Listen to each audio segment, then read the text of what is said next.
necesitamos tener una información de lo que la Biblia quiere en realidad enseñar sobre la creación.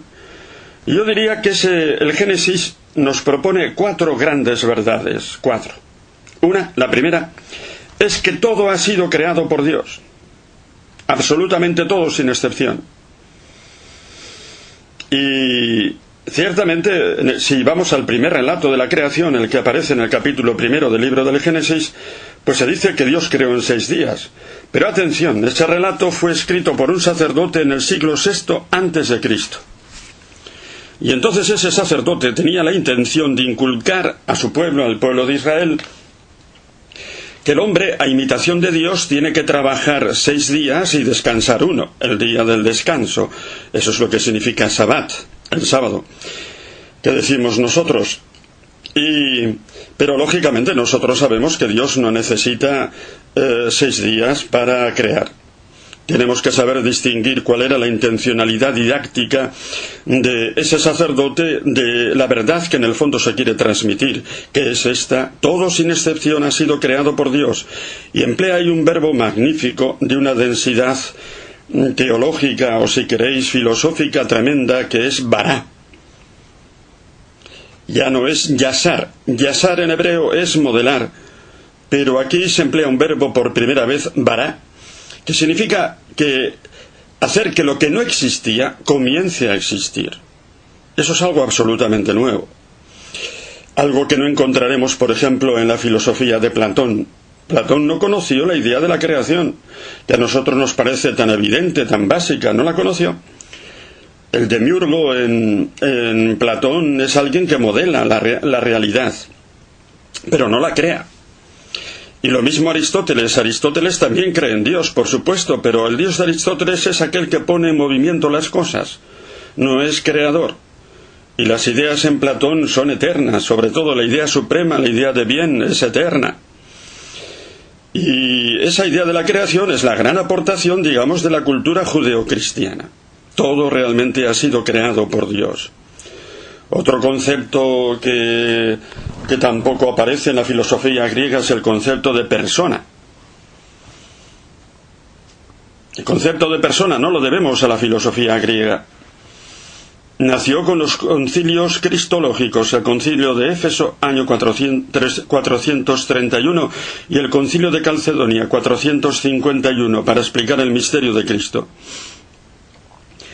Entonces, indudablemente, tampoco aparece el concepto de historia en la filosofía griega, porque ellos, como tienen una filosofía de la naturaleza, physis, eso sí, pues como resulta que la naturaleza es cíclica, ahora viene otra vez el otoño, luego vendrá el invierno, pues ellos hablan del eterno retorno, pero no conocen el concepto de historia. Mirad, ahí tenemos 3 conceptos. El concepto de creación, de historia, de persona, que no los hemos recibido de la filosofía griega y que son una gran aportación de la filosofía, digamos, de origen judeocristiano. La segunda verdad que quiere transmitir el Génesis es que hay una criatura, el hombre, que ha sido creada a imagen y semejanza de Dios.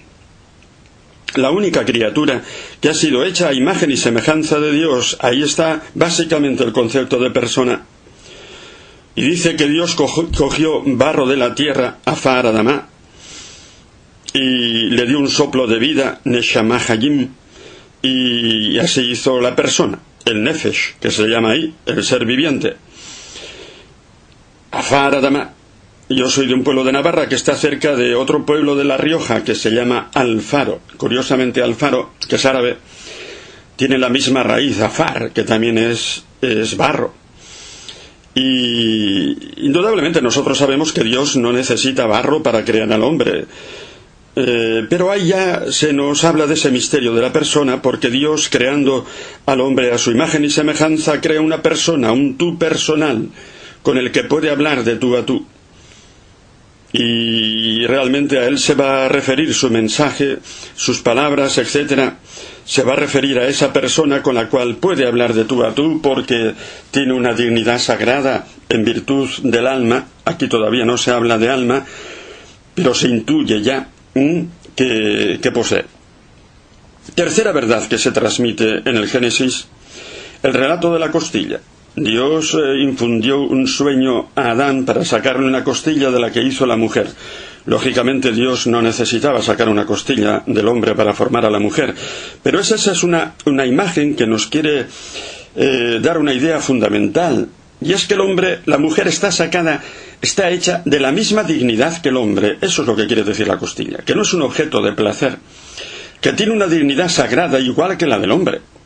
En aquella cultura era tremendamente importante, digamos, imbuir a los hombres de esta verdad.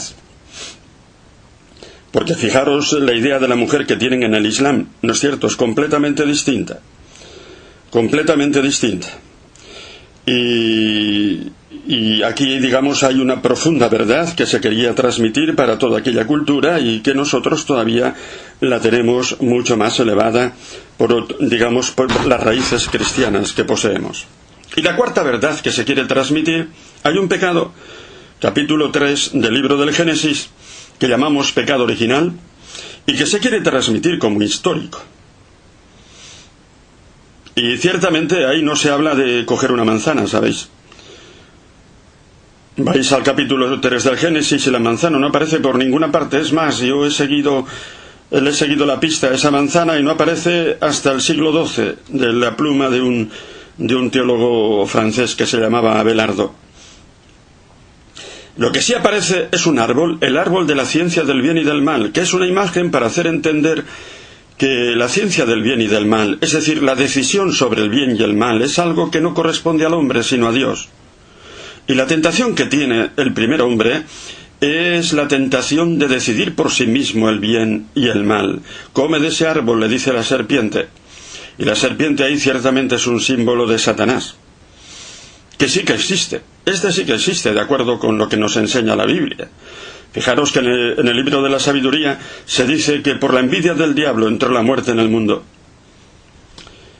Y entonces lo que pretende el hombre es ser igual que Dios, determinar por sí mismo el bien y el mal al margen de Dios. Es un pecado tremendamente moderno, podríamos decir. Si me vais a permitir, yo diría que Adán era progre, en el sentido de que quería determinar por sí mismo el bien y el mal. Hoy en día en nuestra cultura, en nuestra política, se quiere hacer eso. No aceptan siquiera la ley natural. Todo depende de lo que determine el Parlamento, ¿no es cierto? Eso sí, ahora vamos a ampliar la ley del aborto, que va prácticamente a hacer que el aborto sea libre completamente, pero que, eso sí, lo hacemos democráticamente. Pero ciertamente en contra del plan de Dios y, por supuesto, incluso en contra de la ley natural. Hoy en día la ciencia nos dice que el embrión humano se forma inmediatamente en cuanto el óvulo se une con el espermatozoide.